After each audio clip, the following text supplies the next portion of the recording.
Hello and welcome to the Resilient Kid podcast. This is the back to school college. I know some of you are back there kind of in the next couple of days, some not for another week or so.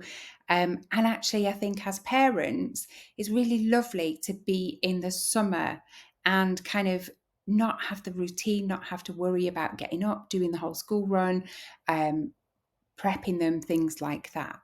But actually, getting back into that routine, as hard as it is at the beginning, is really good for the kids, but also good for us. We know where we're up to, we know what we're doing. Yeah, it's this podcast today is to help us transition back into that as smoothly as possible. So, if you've not been here before, I'm Ashley Costello, psychotherapist. I specialise in resilience, and my company is called The Resilient Kid.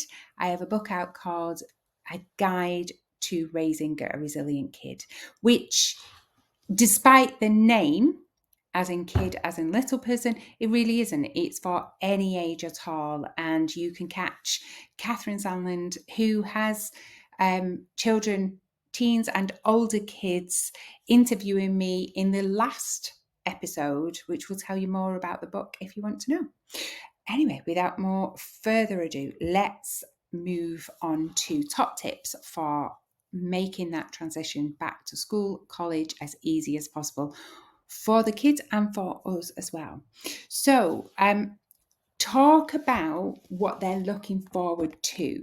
So, I even have some school refusers that I do this to. So, school refuser is somebody who, usually because of anxiety or if they've been bullied, things like that, they haven't been to school for quite some time. I even talk about what are the things that you're looking forward to. Talk about how they're feeling and listen. Let them listen. Let them express how they feel without jumping in. I like to say stuff like, "Oh, you sound worried." Okay, so let's have a look at that. Really talk about, what are you looking forward to? Is it seeing friends, making new friends, a new teacher, new school, new college? And also talk about when they say about excited and nervous are exactly the same response in the body. It's how our brain labels it for us. So when they say they're nervous, don't dismiss it, but say, okay, so what are you excited about as well? And how does that feel?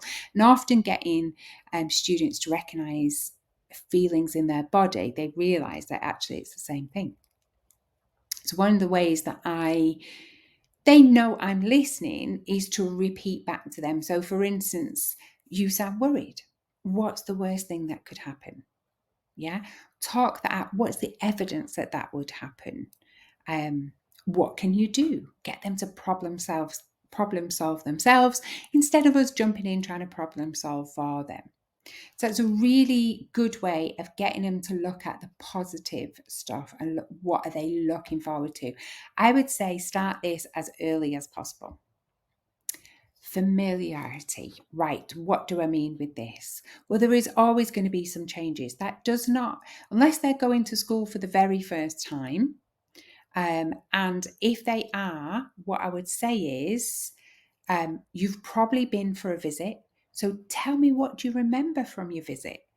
Whether that is a teacher, meeting new people, the size of the chairs, the classroom, anything like that. So whether it's starting school for the very first time or starting a new school, they will have usually visited. So talk about that. And also, you as parents, do your research. What do you know about the school yourself? Whether it's, oh, they do this extracurricular. Have a look on the website. What classes do they do at lunchtime and after school? Who do you know that goes there? What does the school look like? Show them pictures if they haven't done that. But also, you familiarize yourself with it and let them. If it is that they are just changing year groups, changing, years and they're moving up, then talk about what's different this year. Talk about the changes. So everything probably, in primary, in secondary, there's a lot of the same routines. It could be that as they move up, it might be something like them changing, yes, they're going to probably change teachers. They might start to move around the school a little bit more. If they're in prep or primary, they might start to have more teachers involved. So as they move up into kind of years 3 and 4 and they start doing languages, different things like that, they might have different teachers come in.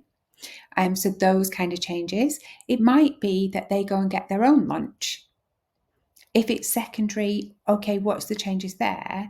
Is it that they'll be choosing options this year? Is it that they, go to a new part of the school? Even if they're going to college, talk to them about whether that's a sixth form attached to the school or a complete standalone college. Think around, okay, tell me about the visit. When we were there, tell me about how, who do you know that goes there? Have you had a conversation with that person? Because quite often students will know somebody in the year above. So having conversations with those to get themselves familiar with the new routine. Okay, then positive vibes. Now, I talk about teachers, the school, the colleges in a positive light. So, for instance, my eldest is starting college. We were talking about when A-level results came out, how well the college had done, people that we knew in college, how they'd got on, things like that. So, really talk about it in a positive light. If they're in kind of school, talk about their teachers. Oh, I've heard your new teacher's really lovely, or such and such body. A friend told me that your teacher's really smiley, things like that. Did you know, George up the road had your teacher, and they said they were really funny, things, just different things. It doesn't matter what it is. I spoke to my nephew about one of the teachers having, I forgot what they called, those little animals that everyone was going mad about on Minecraft. I was going to say an anaconda. It's not an anaconda, by the way. It will come back to me. Anyway, this particular biology teacher collects animals and stuff. And so to kind of warm my nephew up to that particular teacher, we spoke about the animals that they kept. So, things like that, but keep it positive. Yeah, we don't want them to go in with that negative around either their school, college, or the teacher. So try and keep it really positive. Build in the routine. Start as early as you can. Okay. If this is a new school or they're going to school for the first time, practice saying goodbye. I know this sounds really daft, but what you're doing is you're setting up in their brain how this is going to go. The more practice they are, the safer they feel, the less attachment they're going to have, the less likely they are to be upset. And I don't just say this for the little ones. Okay. If you have got a child either starting school or nursery for the first time, or they're going off to high school, think about how that's going to work. Are you going to say goodbye at the bus stop? Are you going to say goodbye at the school gates, classroom door? Walk them through it. Hold their hand, walk them through it. If they're small, or if you're able to do it, leave them a little note with their snack. Just saying like, well done, make a fuss of them. School is a big old thing, and actually making a fuss, them starting back, well done card, it's your first day, or well done in your high school, things like that, really make a fuss, make a specialty. It doesn't have to be amazing. Do you know what I mean? You don't have to go out and get a takeaway or take them out for a meal. Do them a favourite tea. That doesn't matter if that's spaghetti on toast or they get a milkshake with it or something like that. Just make a fuss of that first day so that they feel important, they know that you're proud, and that we're just marking the occasion. So this is a controversial one, but it's only controversial for the kids. Wake up their brain. So studies tell us that they forget a huge amount over the summer holidays. The holidays seem to be getting longer. That's not a complaint, but they do seem to be getting longer at the minute. And we need to start to wake up the brain. What I have noticed with students and my own kids is that if you if they suddenly don't do anything at all until they start back in September, all summer, then it takes them till Christmas to get back in the swing of things. And it is like walking through treacle for them. It's really difficult. So we kind of try we sometimes do it if we're at home and we've got nothing to do, but the last kind of couple of weeks before back to school, we start to do little things like, I always try and get them to read over the summer just to keep their brain a little bit oiled. But the last couple of weeks, we will do something like have a look on BBC Bite Size, because it's fun, it's interactive, there are videos, there is no big deal in, we're not asking them to do homework, but just look at little things. So for instance, it could be, one of the things that we did is we went to a museum because it's all about the slave trade, and that is a subject that he's, like my youngest, going to study in history next year. For the eldest, she is taking A-levels this year, so brand new for her. She's taking psychology, no pressure. I did not even mention it. But what I did was got out an old psych textbook and said to her, have a look at this, have a look at the kind of topics that and it's just very light, gently waking up the brain, ready for, for them in kind of a week's time. It's not going to come such a shock. So yeah, just gently start, whether it's, BBC Bite Size, watching horrible histories, reading, looking over kind of work for last year, things like that, but just gently start to wake up the brain. And on that note as well, what I would say to you is, and I'd kind of put this under school prep, but early nights, start them to get back into a routine. It takes a good old week or so to get back into that routine of going to bed earlier and waking up earlier. I would say this one alone, if you don't listen to any of the others, this one alone is the one that causes us as parents the most stress. So absolutely start them getting in bed early doors. Just to readjust their sleep clock, ready for school. And also buy school stuff. Take them out, get what they need. If they, get them also to check what they've already got, because, I think it's really tempting to go out and just buy all new. And actually, I was talking to somebody yesterday, and they've had the same bag all the way through school because they were really canny in buying one, and it still looks brand new. So they've had it all the way through school and are going to start sixth form college. So you don't have to go and buy unnecessary stuff. It could just be you're going out to buy pencils. But what I would say to you is, that's exciting. Take them with you, get them geared up for school. And you don't, they do not need 55 highlighters in every colour of the rainbow, but make sure they've got basics. So if you're in high school, stuff like scientific calculator that you might not have thought of, or, a protractor, things like that. I know a lot of primary schools have their own stuff. They get like little pencil cases at the start of the year and things.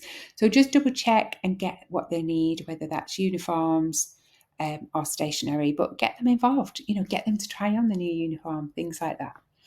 And also as well with, our students that are starting sixth form, have they got enough clothes? Have they got suitable clothes? Some sixth forms that are attached to schools have to go in business dress.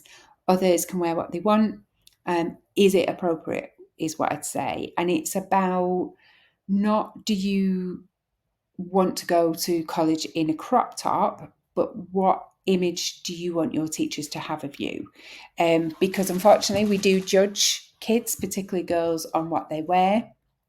And you want them to have that kind of cross between feeling comfortable, feeling confident, and actually being appropriate in, what is appropriate in A, the weather, and B, in college. So yeah, that's kind of look at that as well with them. So kind of lastly, the day before. When you get to the day before, really talk through almost walking them through hand by hand is, what will the day look like tomorrow? So I often start the night before. So I will say stuff like, have you got your bag ready for tomorrow? What's in it? Do you need me to check over it? Have you got your lunch card? Have you got pencil case? Things like that. Now, they very rarely need PE kit, do they, on the first day? But, I know some primaries where they take the PE kit in and leave it there and bring it home once a week. So, think about things like that. Okay, so this is what's going to happen. Check your bag, that's all ready. Where's your shoes? Okay, they're by the door. Is your uniform all hung up? So start to warm it up. Okay, so you're going to go to bed at this time, blah, blah, blah. In the morning, you're going to wake up. And often they wake up early, don't they? Because it's there's kind of that nervous excitement. But walk them through the day. How does that look? Do you drop them off? Does somebody else pick them up? Do they walk? What does that look like? Then your day is going to be, you'll meet a new teacher. I wonder what you'll do. It'll be really excited. Then you're going to have lunch. Really as much detail as you can do without obviously too much detail where actually you don't know and it's completely wrong and they get home and go, it's your fault, I didn't do that today. So we're not going to give them specifics if we don't know them, but particularly after details around for the younger ones, drop off and pick up. And who's picking up, what time are you picking up? Is that straight after school? Is that after club? College? Are you walking home? Are you getting a lift or a bus or your bike, whatever it is? But kind of really, because you're going to give them the confidence, they're going to feel safer, then we're less likely to have anxious nerves. All right. So they're the kind of things that to think about, but absolutely look at walking them through the day. And then when they get home that night, a little bit of a celebration. Mine always like to have pizza on the first day back. Sometimes that is more than just them two. There might be a gaggle of friends come with them. But actually, just that celebration, well done card, bar of chocolate if you can, something like that, just to go, well done. You did really well today. And just really, promoting that positive feeling around starting a new year. Sometimes it's a new school too. So good luck to everyone. I hope you all have a fab time back, sending your little ones, no matter their size, off to their new adventures this year. And so I hope you found them useful. Let me know how you got on in the comments. I'd love to hear. And if there is any issues or anything that's come up, please drop me a message at ashley@theresilientkid.co.uk, or you can comment under here where you're either seeing or watching the podcast, and I'll answer your questions on the next podcast. Take care, everyone. Bye for now.